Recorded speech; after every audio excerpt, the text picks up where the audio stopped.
How do credit cards even work?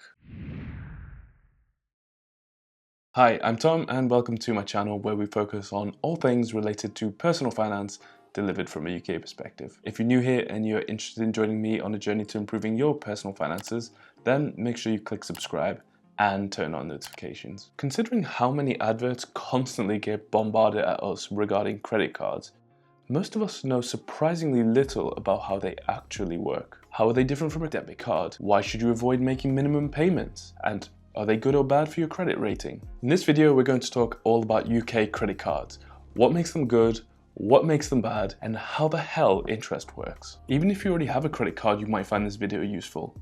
I didn't know all of this when I got my first card, and having this knowledge would have saved me a ton of money, so stay tuned.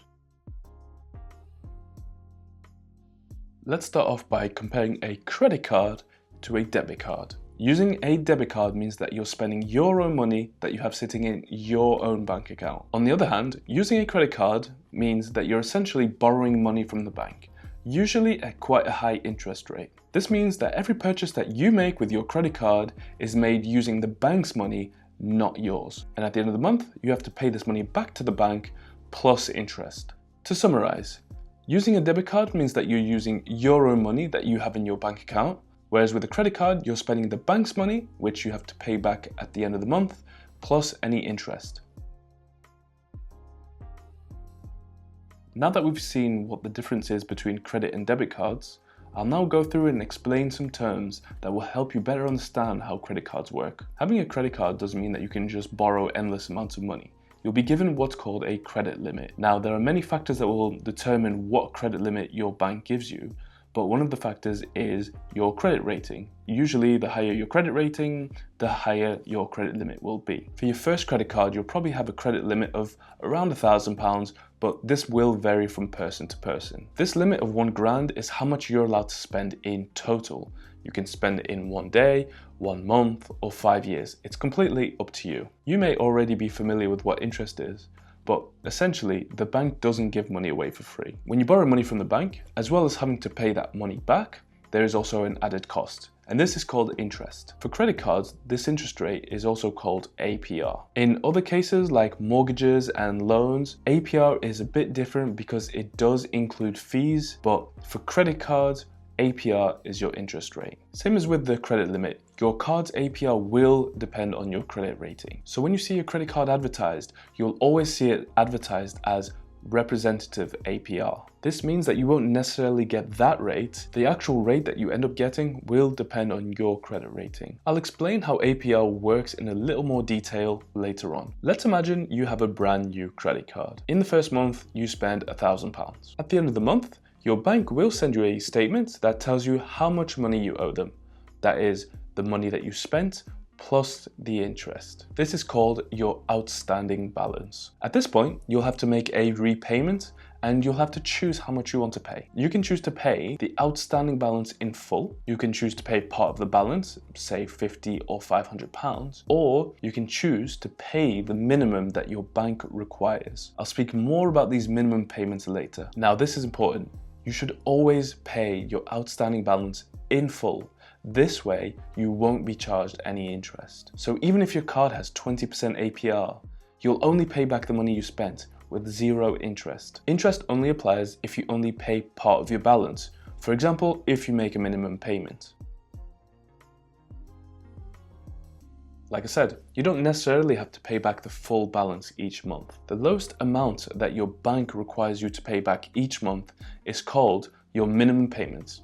And this is a percentage of your total outstanding balance. Usually, the higher your balance gets, the higher your minimum payment percentage gets. For this example, let's say the bank decides your minimum payment on your £1,000 balance is 2.5%. This sounds like a good thing, right? You borrow £1,000 and you only have to pay back £25. Well, not so fast, because you need to remember interest. Now, I'm going to explain how interest works, and I'm going to go into quite a lot of detail. The bottom line is, if you only ever pay the minimum payment every month, it's going to take you a ridiculous amount of time to pay off your debt, and you're going to end up paying an absolute ton of interest. So if you want to skip all the maths and go straight to the too long didn't read part, then skip to this minute. If you want to see how interest really works, then keep watching. So going back to our example where our credit card has 20% APR. Now APR stands for annual percentage rate.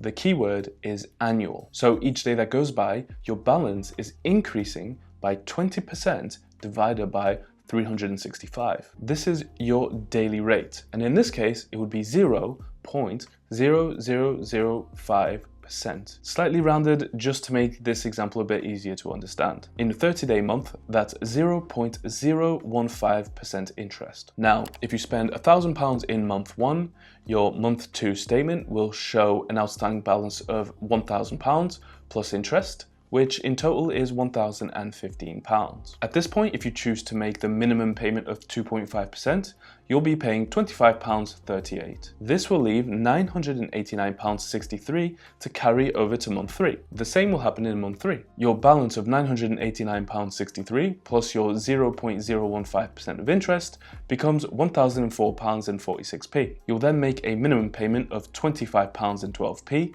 bringing your balance to £979.34 to carry on to month 4, which will accrue interest, and so on and so forth. You'll see that your balance is going down, which is what should happen, but clearly something is off. Even though you paid £25 in month 2, for example, your balance only went down by £11. This is what interest does. So if you continue to only make the minimum payments, how long will it take you to pay off the full £1,000? And how much interest will you end up paying in total? Well, it would take us a very long time to calculate this. Luckily, there are some online calculators that will do the maths for us. I've got this one here from the Money Saving Expert website. So what I've done here is put the £1,000 into the total amount that we owe, and then I've added 20% as our APR rate, and I've set our minimum repayment at 2.5%. So as you can see, it will take us 18 years and 6 months to pay off our £1,000 debt, and on top of that, we'll end up paying £1,328 of interest. This is why credit card companies have such small minimum payments. Allowing you to pay a very small amount each month means you're indebted to them for longer, and you pay them a lot more interest in the long run. If you think that's bad, in this example, we only spent £1,000 once in the first month, and then we didn't use our card ever again. All the payments that followed were just repaying that one amount. In reality, a lot of people just keep using their card every month, and overall, their balance just keeps on increasing. So imagine our previous scenario where you kept using your card and your overall balance kept increasing every month. Your minimum payment wouldn't become smaller and smaller as previously. In fact, it would start to increase to the point where you might even struggle to make your minimum payment, let alone try to pay some money towards your outstanding balance to try and get rid of the debt quicker. What's even scarier is that you might get to the point where your minimum payment is so high that you actually start missing payments. This can lead to extra fees, your account being in default, and your credit rating being ruined.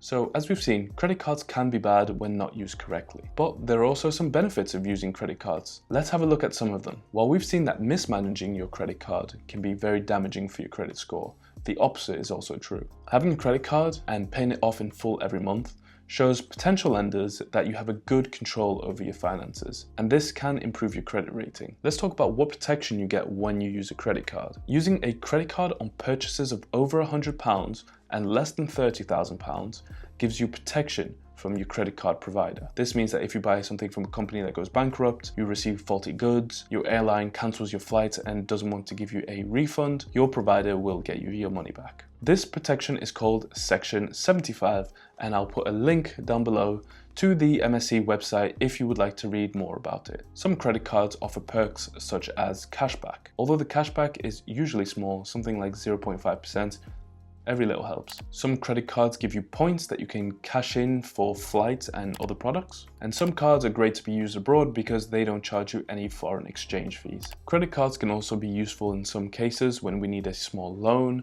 for example, to buy a car or to do home renovations. This sounds very counterintuitive considering what I discussed earlier, but let me explain. Many card providers will offer new customers 0% interest for a certain period of time. This could range from 3 months to 24 months or even more. So let's take an example.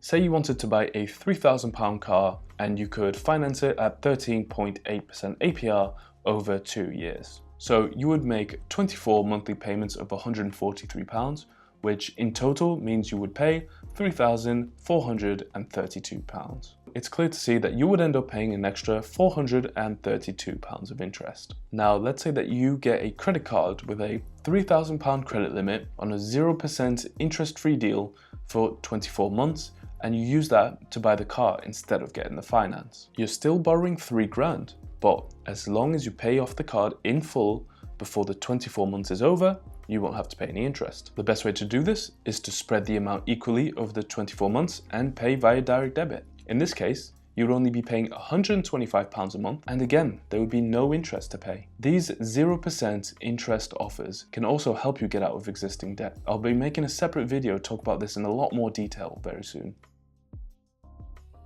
As we've seen, credit cards can be helpful in many ways. If you know that you can keep on top of payments, then they can be very useful. If you're thinking of getting a credit card, before you apply, it's good practice to check sites like Money Saving Expert to see what cards you have a high chance of being approved for before you apply. Doing too many applications in a short space of time can have a negative impact on your credit rating, so you want to avoid doing this. If you do get a credit card, your provider will give you the option to set up a direct debit to either pay the minimum amount, a fixed amount, or the full amount each month. As you know by now, I would highly recommend that you set up the direct debit to pay off the full amount each month. This way, you'll never miss a payment and you'll never have to pay any interest. Also, make sure you download the relevant banking app to make sure that you're keeping track of how much you're spending. Finally, an important note, never use your credit card to withdraw cash at the cash machine, as this can have a negative impact on your credit rating. So that sums up the basics of credit cards. They can easily cause you to fall into a spiral of debt when not used correctly, but they can protect our big payments,